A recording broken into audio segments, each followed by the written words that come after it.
শম্ভু, হে গৌরীপতি, এই রাবণের একমাত্র আরাধ্য দেবতা তুমি, ভক্তি ভরা সেবা করিবা গ্রহণ প্রভু।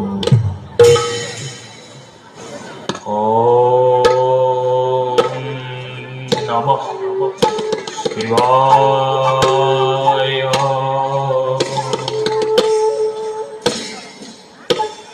বন্দে দেব মুখপতিং সুরগুং, বন্দে জগৎ কারণ, বন্দে ধন্য দয়াশানং মৃগধরং, বন্দে পশুনাং পতিং, বন্দে সূর্য শশাঙ্ক রোহিণীনয়নং, বন্দে বকুণ্ড প্রিয়ং, বন্দে ভক্ত